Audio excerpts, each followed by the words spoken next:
Hello friends, स्वागत है आपका स्किल्ड हिंदुस्तान में।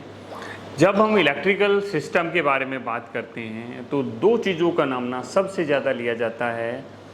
एक होता है ये कॉन्टैक्टर और दूसरी होती है ये हमारी रिले। अगर हमें ये रिले या ये कॉन्टैक्टर हमें कहीं देखने को मिल जाता है तो हम कंफ्यूज हो जाते हैं, हमें पता ही नहीं होता कि इसके अंदर क्या क्या होता है, कैसे कैसे होता है, इन दोनों में क्या डिफरेंस है, क्या इनके अंदर समानताएं हैं, कहाँ पर मैं इस रिले को यूज़ कर सकता हूँ, कैसे इसको यूज़ कर सकता हूँ, कहाँ पर मैं इस कॉन्टैक्टर को यूज़ कर सकता हूँ। तो आज इस वीडियो में हम इस कॉन्टैक्टर और हमारी इस रिले के बारे में समझेंगे कि ये क्या होती है, इसका कहाँ यूज़ करते हैं, कैसे यूज़ करते हैं। सबसे पहले अगर हम बात करें तो दोनों ही हमारी इलेक्ट्रिकल डिवाइसेस हैं। दोनों के अंदर ही एक कॉइल होती है जिसको जब हम सप्लाई देते हैं तो वो ऑपरेट होती है। दोनों के अंदर ही कॉइल होती है, दोनों ही इलेक्ट्रिकल सर्किट में यूज़ किए जाते हैं। रिले हमारी इलेक्ट्रॉनिक सर्किट में भी उपयोग में लाई जाती है। ठीक है जी, हमारे इलेक्ट्रिकल और इलेक्ट्रॉनिक सर्किट में यूज होती है। रिले का यूज हम ज़्यादातर कंट्रोल सिस्टम के लिए करते हैं, कंट्रोल करने के लिए। बट कॉन्टैक्टर्स का उपयोग हम कंट्रोलिंग में भी और ज़्यादा यूज इसका पावर में यूज करते हैं। हमारे जो कॉन्टैक्टर होते हैं इसके अंदर हमारे पावर पॉइंट्स होते हैं, पावर पॉइंट जिसके थ्रू हम मोटर को चलाते हैं। इसके साथ साथ में कुछ कंट्रोलिंग के लिए भी इसके अंदर कुछ पॉइंट दिए होते हैं जिनको हम NO या NC के रूप में जानते हैं। जैसे हमारा ये कॉन्टैक्टर है, ये मेरे हाथ में ऐड ऑन ब्लॉक इसको बोलते हैं कि अगर मुझे ज़्यादा पॉइंट्स की ज़रूरत है, मेरे को इन पॉइंट्स में काम नहीं चल रहा, मुझे ज़्यादा NO या NC की ज़रूरत है, तो उसमें हम ऐड ऑन ब्लॉक का यूज़ करते हैं। इसके लिए हम क्या करते हैं, इसको इसके ऊपर हम फिक्स कर देते हैं। जब ये मैकेनिकली रूप से ऑपरेट होती है, जब हमारा कॉन्टैक्टर का ये पॉइंट होता है, इसके अंदर ये पॉइंट हमारा नीचे की तरफ जाता है, तो इसके अंदर भी जो सिस्टम लगा रहता है ये नीचे की तरफ चला जाता है, और जब ये ऊपर आता है तो ऊपर की तरफ चला जाता है। इसके अंदर आप ये एक पिन देख रहे हैं, ये इस वाले सिस्टम के अंदर फंस जाती है। जैसा कि मैं इसको इसके साथ में कनेक्ट कर देता हूँ तो क्या हो गया कि ये इसको हम ऐड ऑन ब्लॉक बोलते हैं कि मैंने ऐड कर दिया एक्स्ट्रा ब्लॉक मेरी रिक्वायरमेंट के हिसाब से। जैसे इसके ऊपर हमारा क्या है, यहाँ पर आप देखेंगे NO है, उसके सामने NO है। यहाँ पर देखेंगे हमारा अगला पॉइंट NC है, उसके सामने NC है, फिर NC है, उसके सामने NC है। मतलब सप्लाई जब यहाँ पर देते हैं तो उसका जो पॉइंट है सामने वाला उसके सामने होता है, इसका पॉइंट इसके सामने। अगर ये NO है तो यहाँ जो हम इसके अंदर वायर डालेंगे वो इसके सामने से ही निकालेंगे। अगर मुझे NO का यूज़ करना है, NC का यूज़ करना है तो NC में डालेंगे और NC के सामने वाला ही पॉइंट यूज़ करेंगे। ऐसा नहीं करेंगे ये वाला पॉइंट मैंने इन किया और तार में यहाँ वाले पॉइंट से ले रहा हूँ, इसके सामने वाले पॉइंट से ही हम यूज़ करते हैं। इसके अंदर एक हमारी कॉइल होती है जो ऑपरेट होती है, तो उसमें मैग्नेट उत्पन्न होता है, वो नीचे की तरफ जाती है। तो उसी तरह हमारी रिले के अंदर भी आप इसके अंदर देख पा रहे होंगे, इसके अंदर एक कॉइल लगी हुई है और इसके अंदर NO और NC पॉइंट्स होते हैं जिसके थ्रू ये हमारा जो सर्किट होता है उसको कंप्लीट करती है।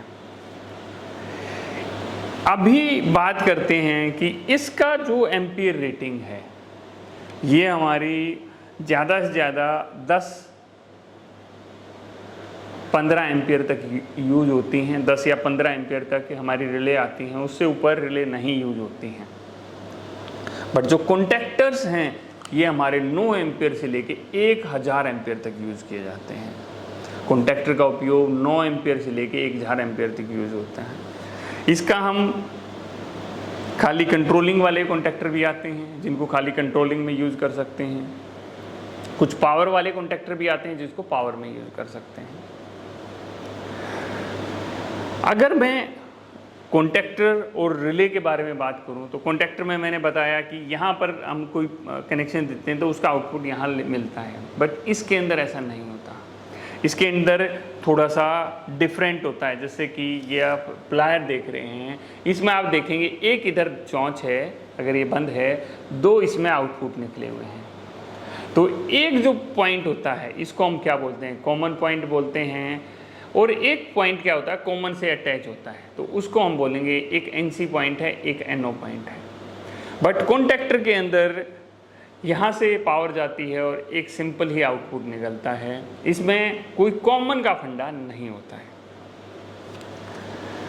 जो हमारी ये रिले है, इसके अंदर हम एक साथ में बहुत सारे जो ड्राइव्स होते हैं, बहुत सारी चीज़ें होती हैं, उनको ऑपरेट करा सकते हैं।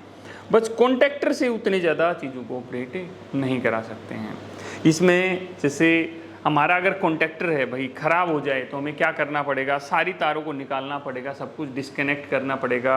बट रिले के अंदर बहुत ही इजी और बेस्ट फंडा होता है जिसको हम प्लग एंड प्ले बोलते हैं, कि मेरे जो वायर्स रहते हैं ये नीचे जो इसका बेस होता है इसके ऊपर लगे रहते हैं, और मेरी रिले अगर ख़राब हो गई है तो मुझे दूसरी रिले लानी है और इसके ऊपर ईजिली फिक्स कर देनी है। इसको हम क्या बोलते हैं, इसको हम बोलते हैं प्लग एंड प्ले सिस्टम, कि ईजिली इसको रिमूव किया जा सकता है। ये अलग अलग हमारे पोर्ट्स में आती है, जैसे हमारा 8 पिन हो जाता है, 12 पिन होता है, 16 पिन होता है, इस तरह करके ये बहुत सारे अलग अलग पॉइंट्स में आती है। इसमें 2 पॉइंट ही ऐसे होते हैं जो इसकी कॉइल के लिए होते हैं, और बाकी पॉइंट मैंने बताया इसमें 3 पॉइंट का एक जंक्शन होता है। 3 पॉइंट का एक जंक्शन, एक कॉमन पॉइंट होता है, एक NO होता है, एक NC होता है। अगर मैं कहूँ 8 पिन रिले के अंदर कितने जंक्शन होते हैं, तो 8 पिन रिले के अंदर 2 जंक्शन होते हैं, 3 और 3 6 तार करके हमारा टोटल 2 जंक्शन हो गए, और जो 2 पॉइंट बचे वो इसके A1 और A2 के रूप में जाने जाते हैं। कॉन्टैक्टर के अंदर भी हम कनेक्शन करने होते हैं, बोलते हैं उसकी कॉइल को पॉइंट सप्लाई देनी, A1 और A2 को देना है।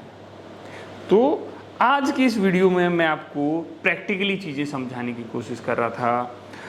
नेक्स्ट वीडियो में हम इन्हीं सब चीज़ों को थोड़ा सा बोर्ड पे देखेंगे, इनके कनेक्शंस को करना सीखेंगे। प्रैक्टिकल वीडियो में किसके कनेक्शन कैसे होते हैं, इसके कनेक्शन कैसे होते हैं। अगर एक ही वीडियो में सारी चीज़ें डाल दी जाएंगी तो कन्फ्यूज़न होगा और वीडियो बहुत ज़्यादा लंबी हो जाएगी। हमारा मोटो है आपको सारी चीज़ें बहुत ज़्यादा सिस्टमेटिक तरीके से दी जाएँ। अगर आपको इन सब चीज़ों की, इन वीडियोज़ को ये पसंद आ रही हैं तो आप skilled Hindustan automation channel, skilled Hindustan channel, इन चैनल्स को आप सब्सक्राइब करें, फॉलो करें। अगर फ्री में PLC सीखना चाहते हैं आप हमारा स्किल्ड हिंदुस्तान ऑटोमेशन चैनल पे आप जा सकते हैं। फ्री में आप BMS सीखना चाहते हैं तो स्किल्ड हिंदुस्तान ऑटोमेशन पे जा सकते हैं, वहाँ पर आपको काफ़ी कुछ सीखने को मिलेगा। प्रैक्टिकली सीखना है, हमारे प्रैक्टिकल क्लास में आ सकते हैं, बहुत ही कम प्राइस में आपको सारे स्किल्स दिए जाएंगे। स्किल्ड हिंदुस्तान 100% जॉब प्लेसमेंट देता है। अगर आपके पास जॉब नहीं है, आपके दोस्त के पास नहीं है, तो फटाफट जो नीचे दिए गए नंबर पर कॉल करें। अब मिलते हैं आपसे अगली वीडियो में। जय हिंद, जय हिंदुस्तान।